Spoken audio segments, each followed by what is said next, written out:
È bella la strada per chi va, è bella la strada che porta a casa e dove ti aspettano già, e dove ti aspettano già.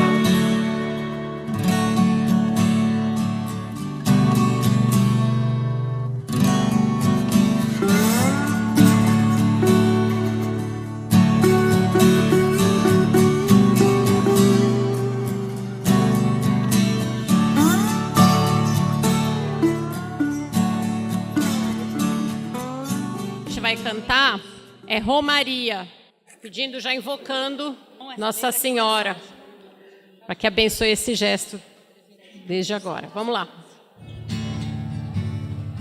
É de sonho e de pó o destino de um só, feito eu perdido em pensamento sobre o meu cavalo. É de laço e de nó, de gibeira ao giló, dessa vida sofrida a só. Todo mundo! Sou caipira, Pirapora, Nossa Senhora de Aparecida, ilumina-me na escura e funda o trem da minha vida. Sou caipira, Pirapora, Nossa Senhora de Aparecida, ilumina-me na escura e funda o trem da minha vida. O meu pai foi peão, minha mãe solidão, meus irmãos perderam-se na vida em busca de aventuras. Descasei, joguei, investi, desisti. Se a sorte eu não sei, nunca vi. Sou caipira, Pirapora, Nossa Senhora de Aparecida, ilumina-me na escura e funda o trem da minha vida. Sou caipira, Pirapora, Nossa Senhora de Aparecida, ilumina-me na escura e funda o trem da minha vida.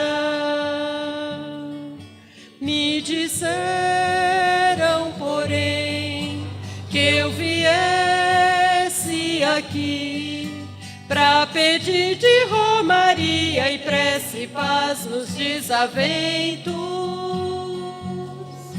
Como eu não sei rezar, só queria mostrar meu olhar, meu olhar, meu olhar. Vocês, bem bonito.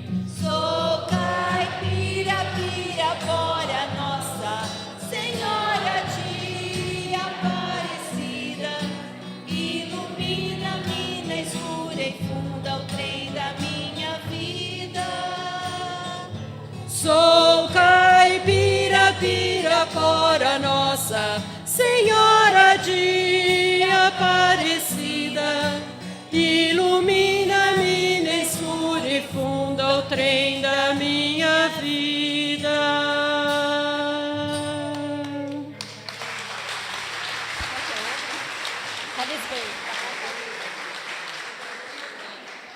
Agora um outro canto bem popular, todo mundo conhece, e pode acompanhar com as palmas também, é Calisbento. Vamos lá.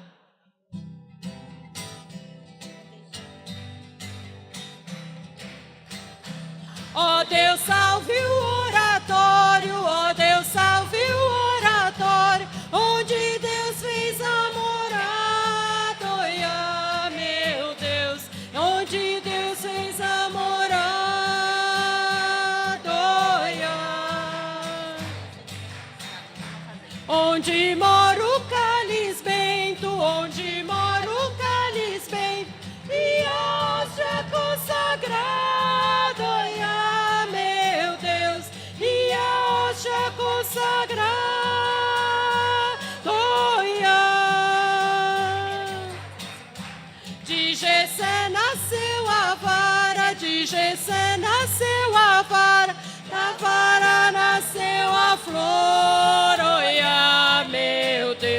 da vara nasceu a flor,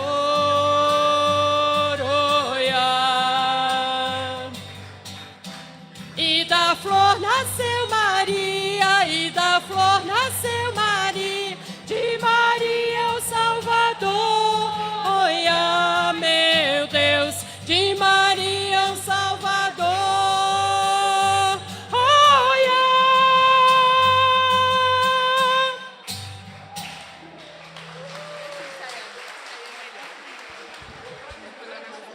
Sim? Boa tarde a todos. Eu sou a Sônia, estou aqui convocada pelo Padre Dídio, porque ele não pede, quem conhece sabe, com jeitinho ele convoca e a gente não consegue dizer não, né? Ele pediu para que eu fizesse um contexto da obra, né? Colocasse aí a história um pouquinho, e aí vocês se sintam à vontade para fazer perguntas a ele, para que a gente entre um pouquinho no espírito do livro. E, na verdade, eu gosto muito de escrever, mas não gosto de falar. Mas, né, vamos lá. O livro, Além do Mar, Além do Homem, um sacerdote em missão, vocês sabem que ele já foi escrito em italiano. Ele tem uma versão italiana que se chama... Fale do seu italiano, Didi. Il mio bene sei tu. O meu bem é você, em português. Aí nós achamos que esse nome talvez não dissesse muito para o brasileiro. Então a primeira coisa que nós perguntamos, né? Esse livro é uma tradução do original italiano? Não, ele não é uma tradução. Ele é uma adaptação ampliada para o povo brasileiro. E foi aí que eu entro na história. Porque quando saiu o livro italiano, o Padre Dídio me mandou e disse que pretendia fazer uma edição em português. Eu logo aceitei ajudar, mas perguntei a ele,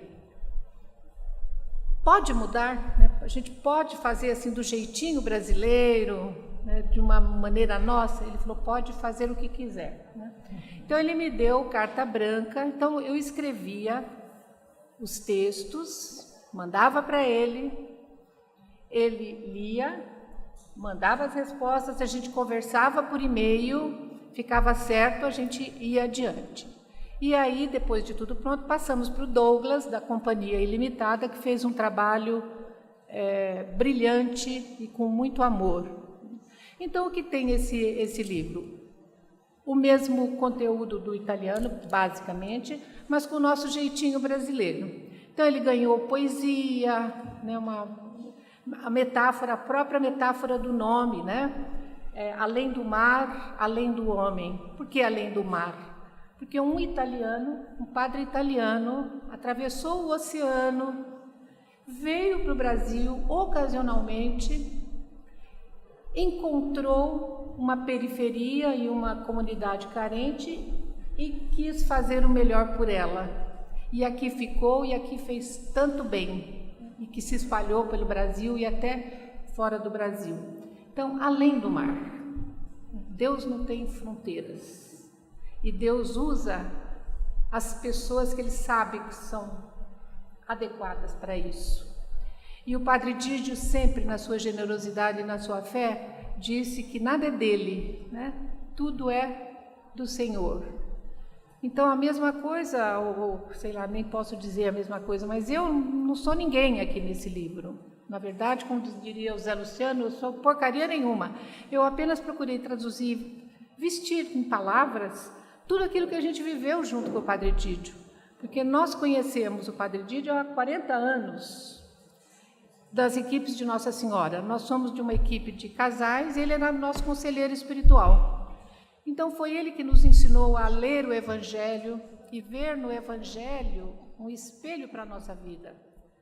Não adiantam comentários teológicos sobre a Bíblia, mas o que Deus está dizendo para eu melhorar a minha vida?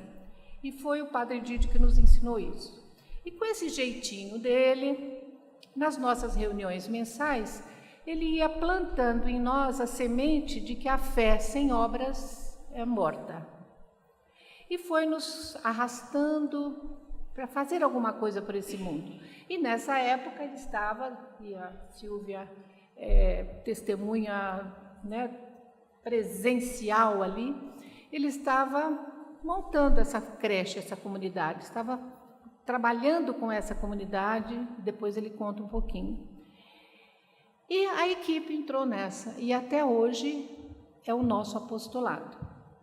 No começo, alguns punham a mão na massa, de verdade, como o Zé Luciano, por exemplo, da nossa equipe, que bateu estacas, né?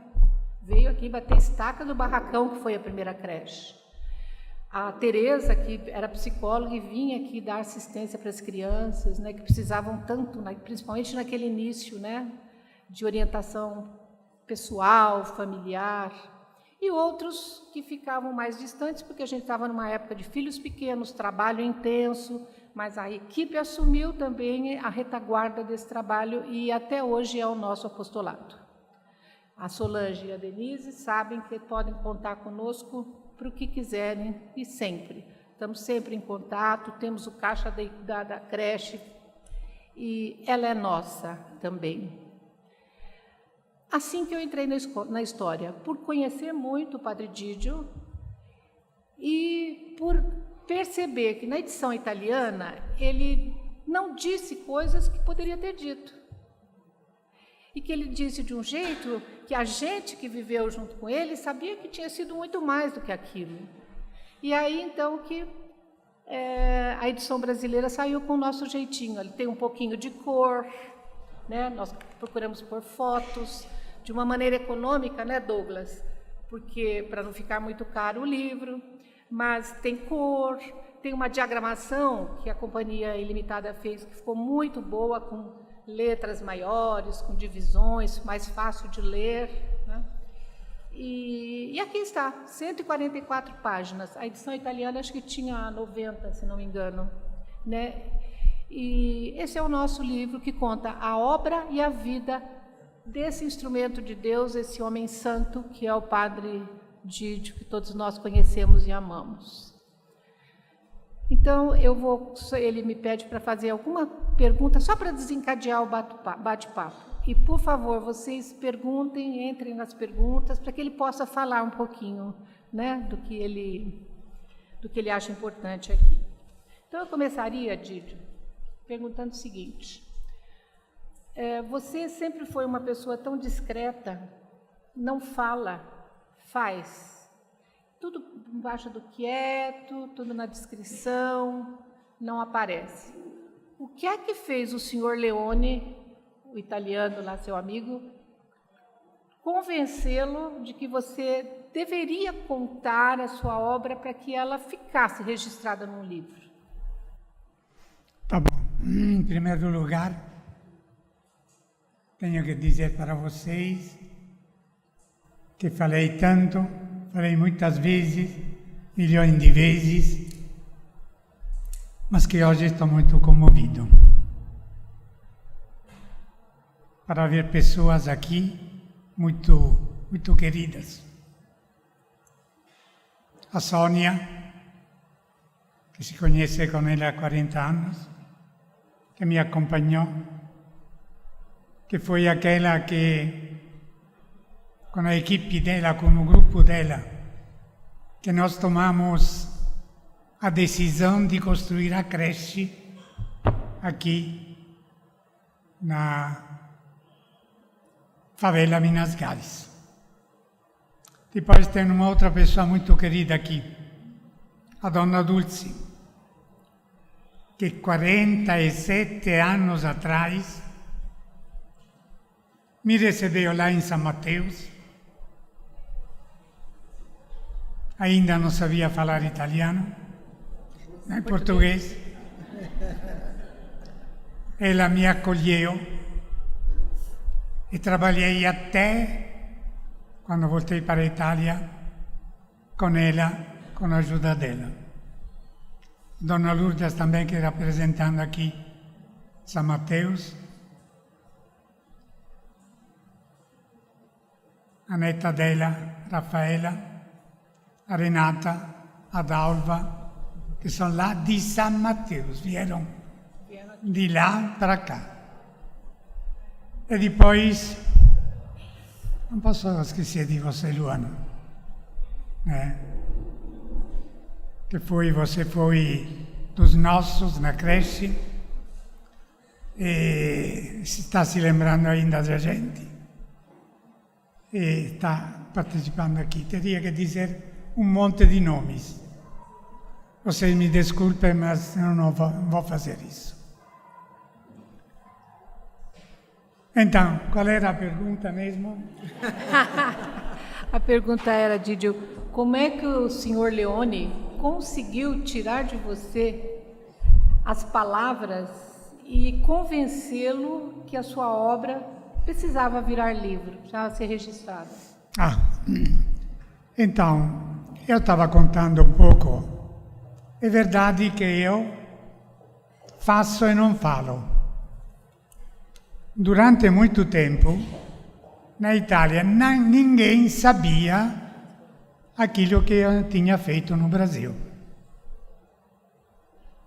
Então foram duas meninas que vieram para cá, para o Brasil, ficaram em Belo Horizonte um tempo, que quase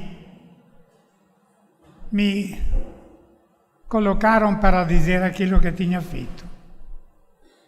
E tinha lá a comunidade, onde é que eu saía, não sabia nada. Então eu contava de vez em quando. Depois alguém falou, mas por que aquilo que você experimentou, aquilo que você viveu, não pode ser colocado no papel? Alguém me convenceu. Me convenceu especialmente uma coisa. Eu contei aquela história do cinema. Vou contar para vocês também. Quando eu tinha 12 anos, contei para os meninos aqui. Quando eu tinha 12 anos, então eu ia, minha mãe no domingo às vezes me mandava no cinema. Então me dava o dinheiro do ingresso e além do dinheiro do ingresso me dava uma moeda para comprar aquelas coisinhas que estavam fora, no? Aquele carrinho que estava fora do cinema para comprar pipoca, bala, doce e tal. Já me lembro que a primeira vez coloco o dinheiro na mão dele, a segunda vez, terceira vez,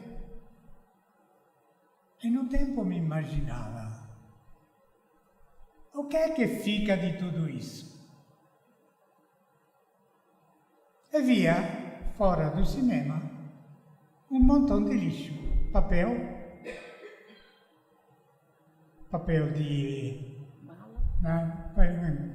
bala, amendoim, a casca de amendoim. Na sexta vez, eu coloco esse dinheiro na mão do cara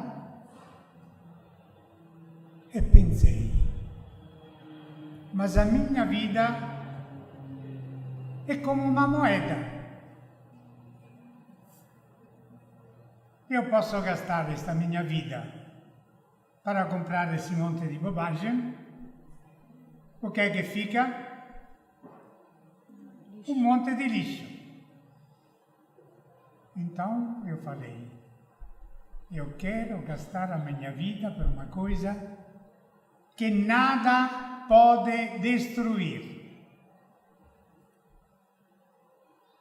Então fiquei pensando durante 6 meses, o que é que poderia ser uma coisa que nada podia destruir?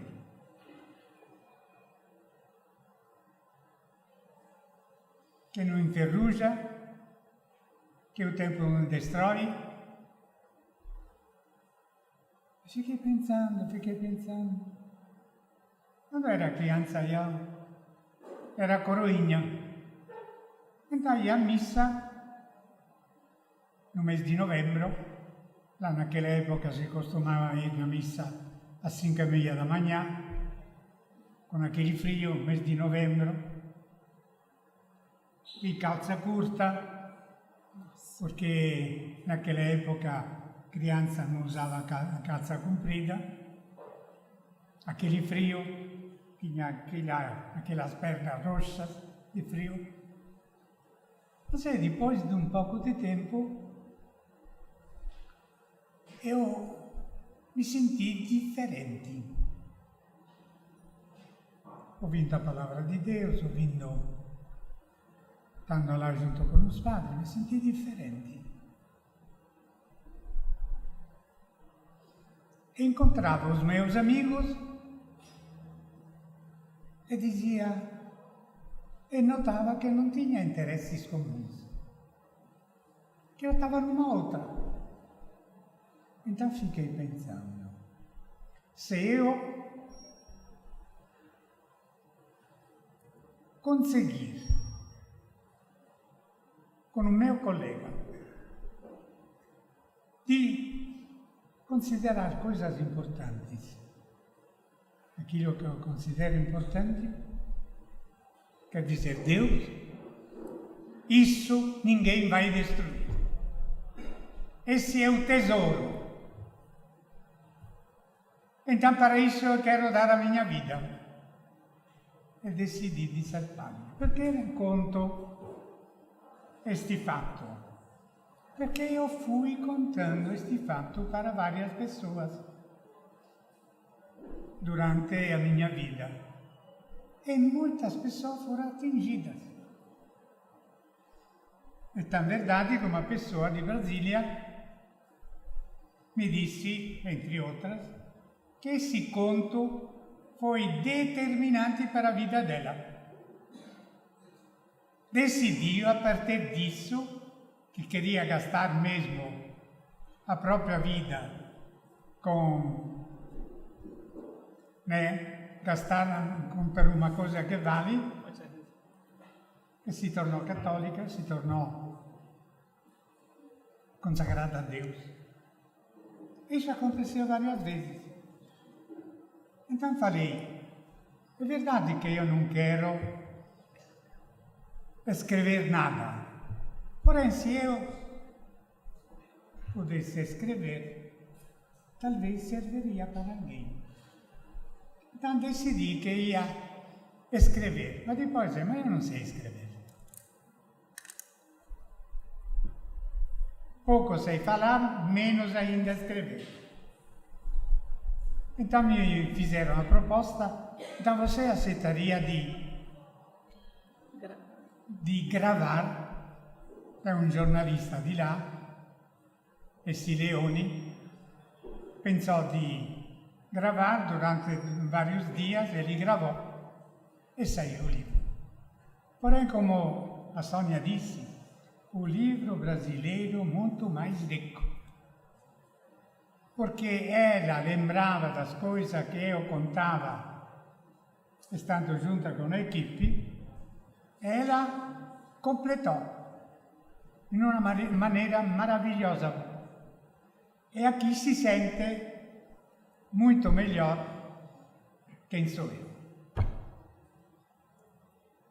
Bom, o título, então, acho que começa a se explicar, né? Além do mar, além do homem, um sacerdote em missão. Além do homem, porque é o que ele sempre fala, e a gente olha para ele e vê que não é nenhum super-homem. É esse aqui, né? Humilde. Então ele sempre diz que a obra é de Deus, não é dele. É que ele foi um mero instrumento. E ele fala uma coisa sempre muito linda, que Deus é muito mais inteligente, muito mais criativo, um gestor muito melhor do que qualquer um. E que, então, é isso aí, é além do homem, esse livro. Além do mar, porque a gente já disse, né? Ele vem de uma terra linda, a gente conhece. Ele foi na minha cidade. Fomos. Com o Luiz Antônio. Fomos. E é uma... A minha cidade, que é uma cidade medieval. E calhou que tinha uma festa medieval naquele dia que eles foram lá. Isso é verdade, foi uma bênção. E é uma cidade linda, num lugar lindo, não há miséria, as desigualdades praticamente não existem. Então a gente fica pensando, o que é que levou um padre italiano que tinha aquela vida, né, vir para cá e se encantar pelas nossas crianças, pelas nossas necessidades, além do mar, além do homem.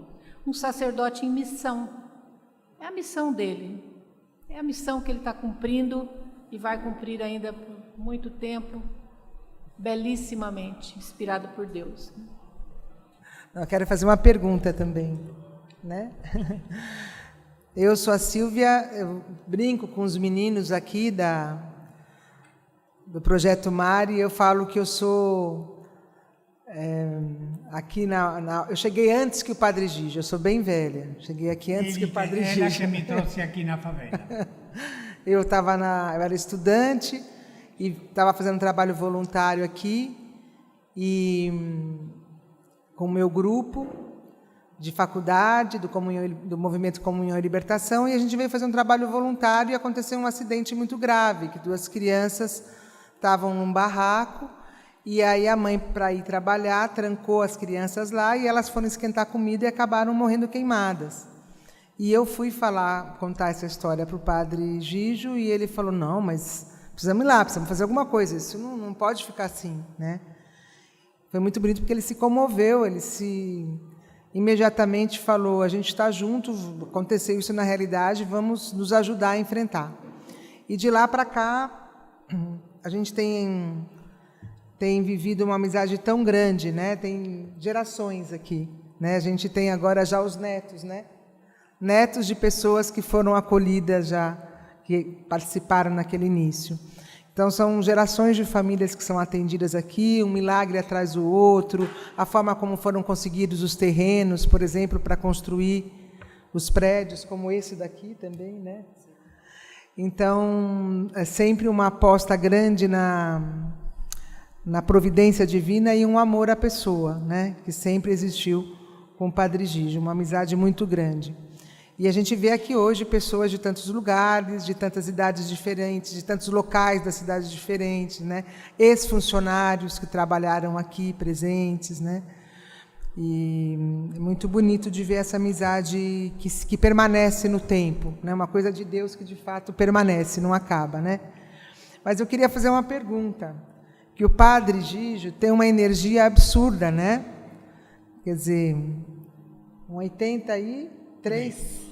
83 anos, quase 83, vai e volta não sei quantas vezes para a Itália, e também chega aqui no Brasil e vai visitando todas as outras creches.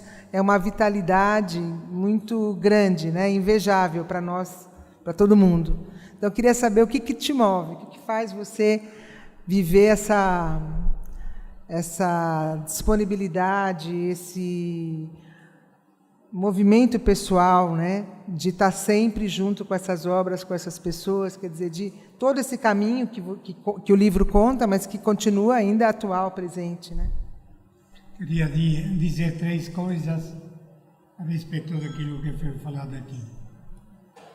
A primeira, quando eu completei 80 anos, então eu quis fazer uma festa muito grande lá na Itália. Convidei parentes, fui lá, supliquei para participar dessa festa, amigos, e fiz uma missa, e na homilia falei, olha, vou falar para vocês poucas frases que sintetizam aquilo que eu aprendi nestes meus 80 anos. Eu, no início da minha vida, me coloquei na mão do Senhor. E agora percebo que Ele fez para mim um projeto de vida muito bonito, cheio de surpresas, cheio de criatividade, que nunca eu podia ter imaginado de fazer.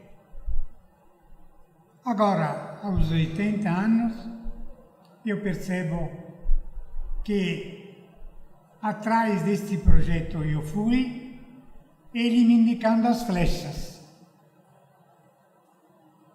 E agora eu posso dizer para vocês que me sinto realizado,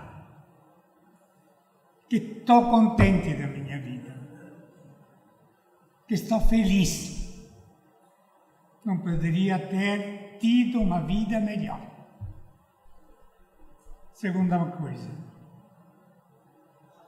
um fato extraordinário, que eu considero extraordinário. Em 1967 io recebi un telefonema dall'Italia, di un'agenzia dall'Italia, una compagnia aerea, mi dicendo: aqui tem uma passagem de ida e volta para São Paulo. Fui lá, curioso. De onde é que saiu essa passagem? Eu posso imaginar de onde que saiu, mas nunca quis saber. Achei isso como uma providência. Então, eu vim aqui no Brasil, fiquei 40 dias. Depois voltei depois daqui fui para os Estados Unidos, no Canadá. E fui lá e disse: o meu lugar para eu trabalhar é o Brasil. E decidi de vir aqui.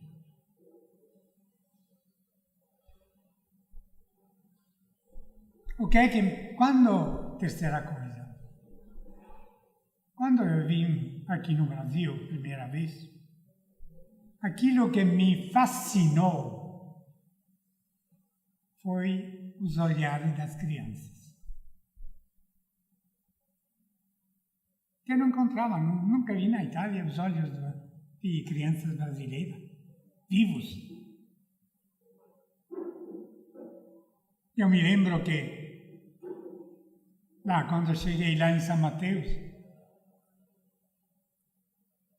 eu falava um pouco de português,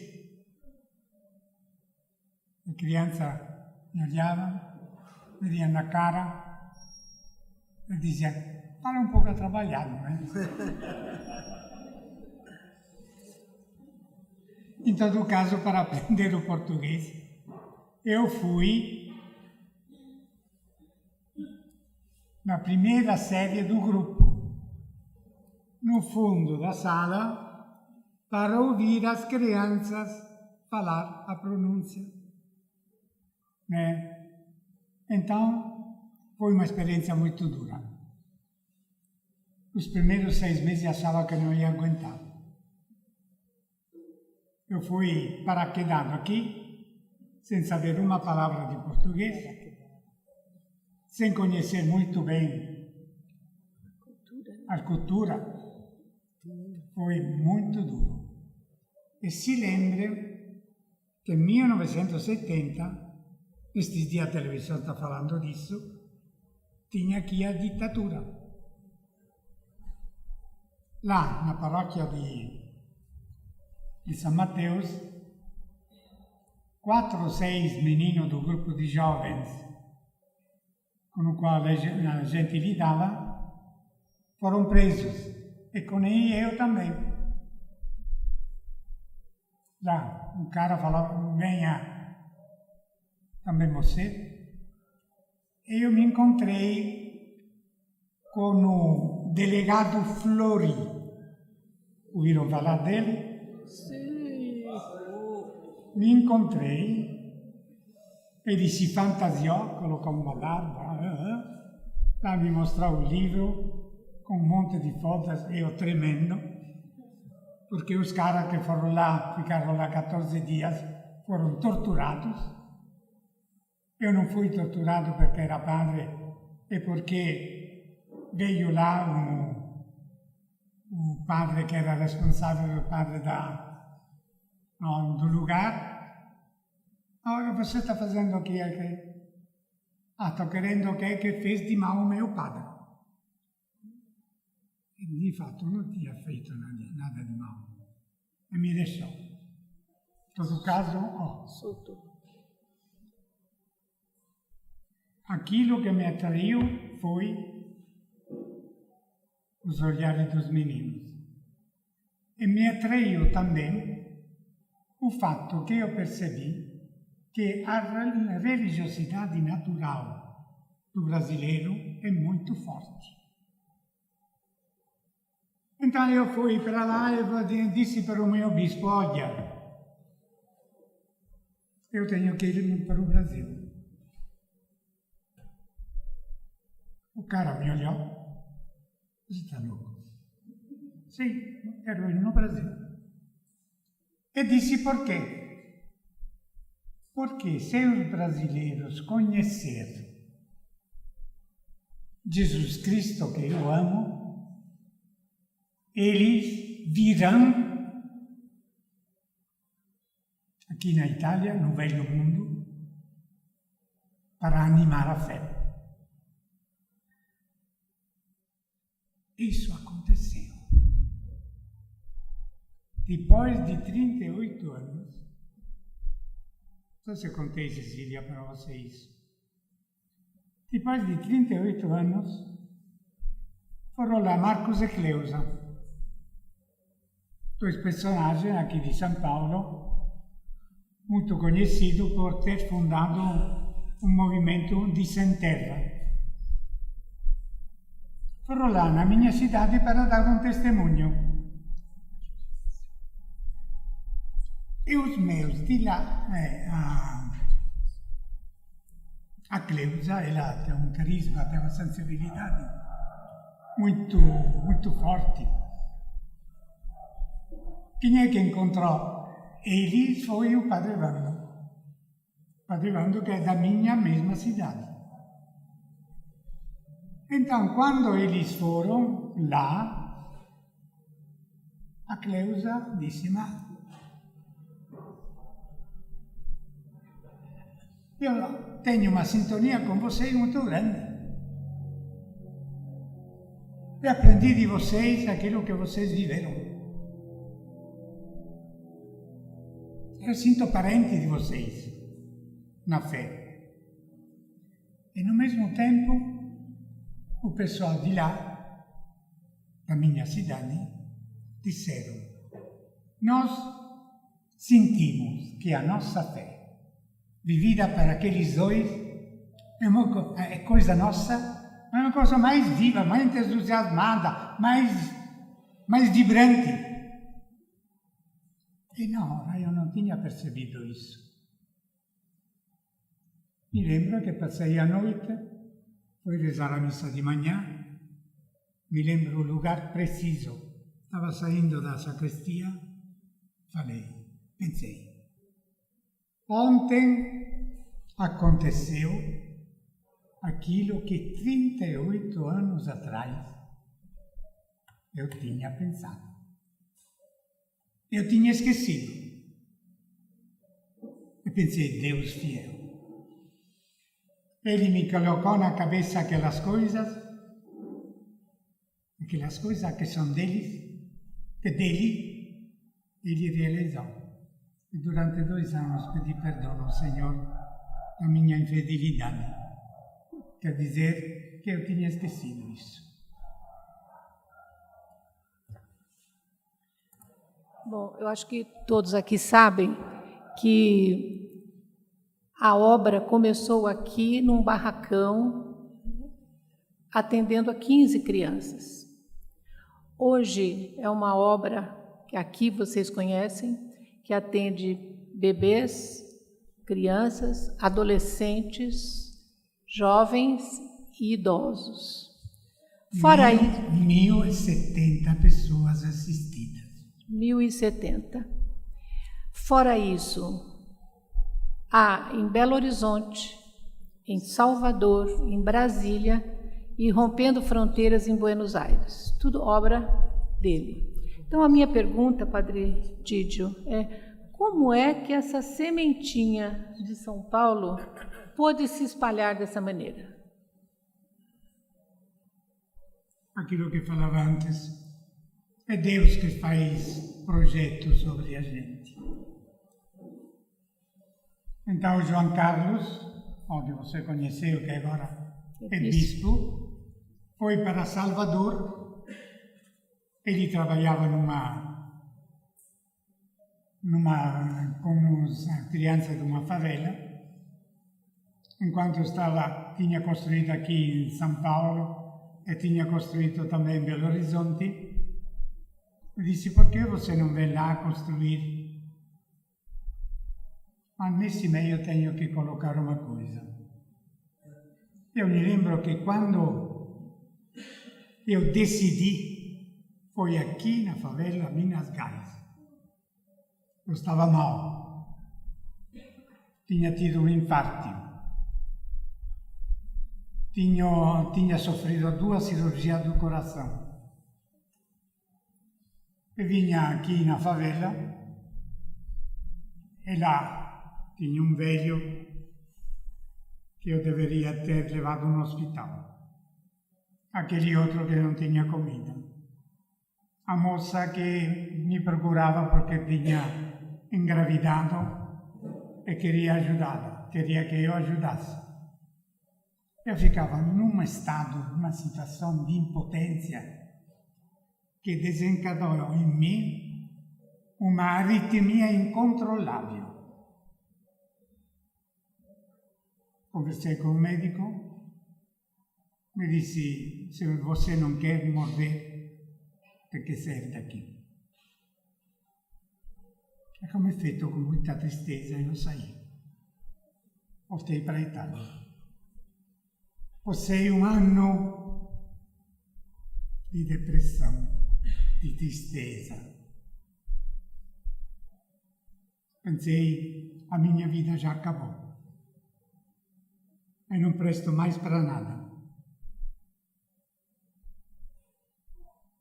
Mas depois, tinha uma moça, por mim muito querida, que eu tinha ajudado a conversão dela, e que tinha também escolhido a vida religiosa, que ia me visitar nesta situação de depressão, de tristeza. Ela me disse, Don Luigi, na Itália sono Don Luigi, a sua vocação não é o Brasil, a sua vocação é a santidade.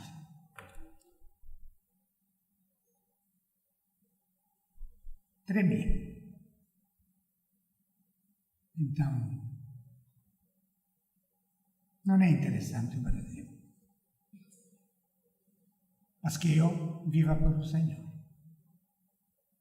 Me apaziguei e comecei a voltar para o Brasil, para visitar os amigos.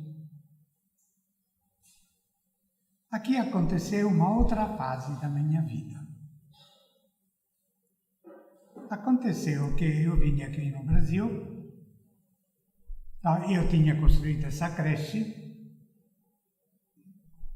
e outras oportunidades estavam se apresentando, visitando lugares, pensava como seria bom construir uma obra aqui para as crianças. E começou a fase que eu voltava para a Itália, encontrava o dinheiro. Encontrava dinheiro. Passava 2 ou 3 meses contra este fato só para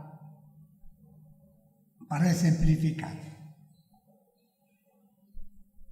Voltei para a Itália, tinha uma obra que tinha que construir que ia custar 80 milhões de liras. Ainda não tinha euro. Então, depois de um mês,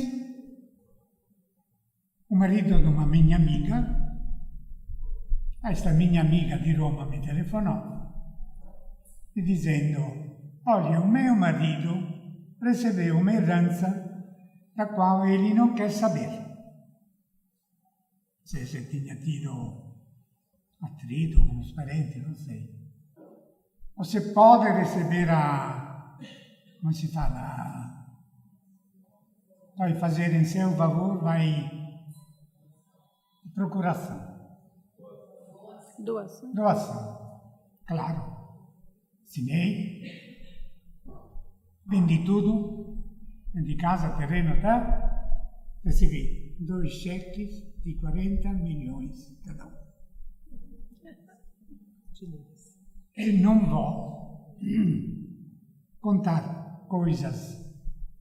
Não, muitas vezes que isso aconteceu, o dinheiro vinha. Naquela época, eu não sei, eu não fui preso, porque não sei quantos dólares eu trouxe para o Brasil. Sem declarar. Inconsciente. Inconsciente, porque podia ser preso e ficar preso durante muito tempo. Falo a última coisa neste mesmo sentido. No ano retrasado,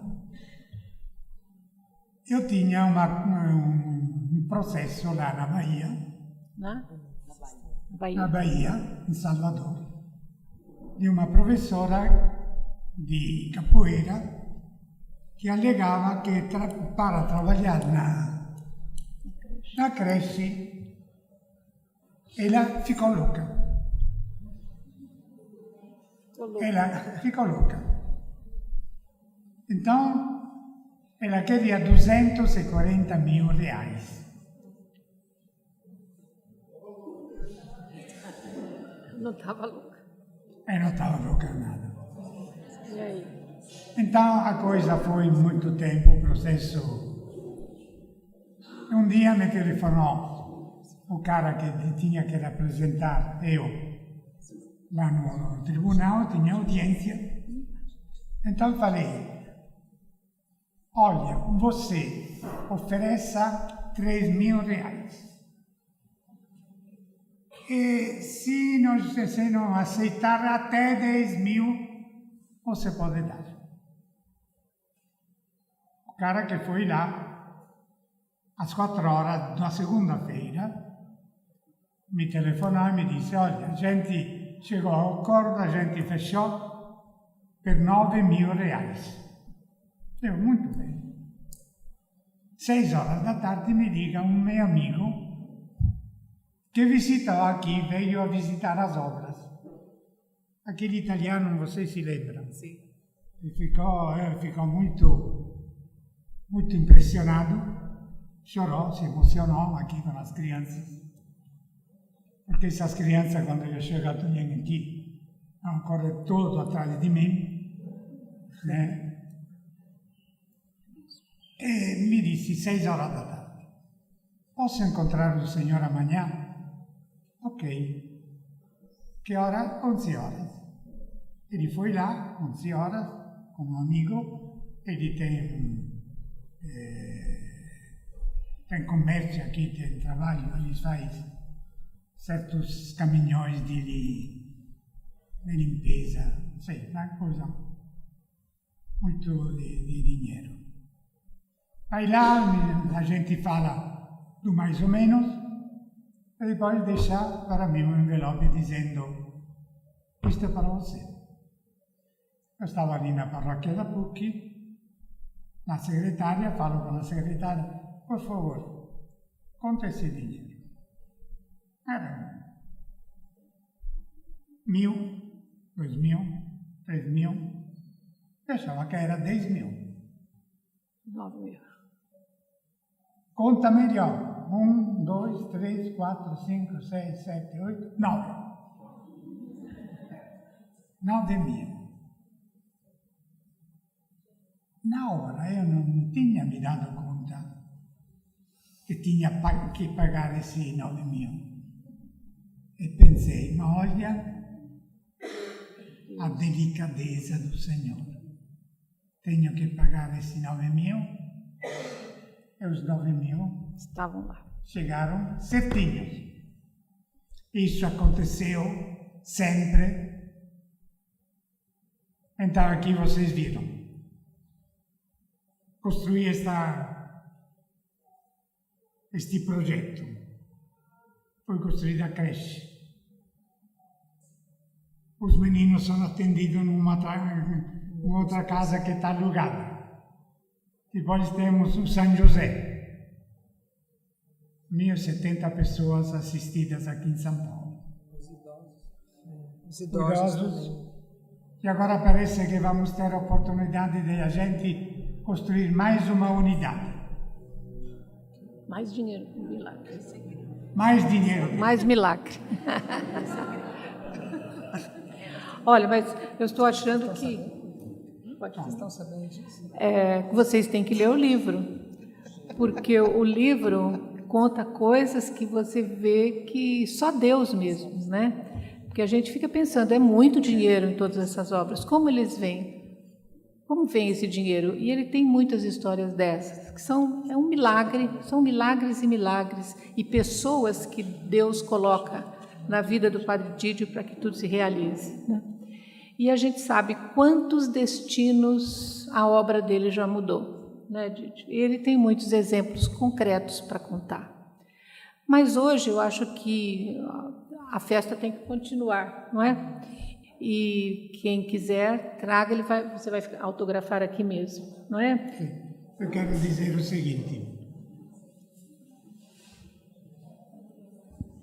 que 700 pessoas são assistidas em Belo Horizonte, 150 crianças em Brasília, ao todo são 2.200. E construí também uma obra na Argentina, onde tem uma escola católica. Queria dizer muitas outras coisas. Vai ter que escrever outro livro. Tem que ler o livro. É isso. Senão nós vamos escrever outro, né? Ó, se quiser escrever outro, eu estou aqui, hein?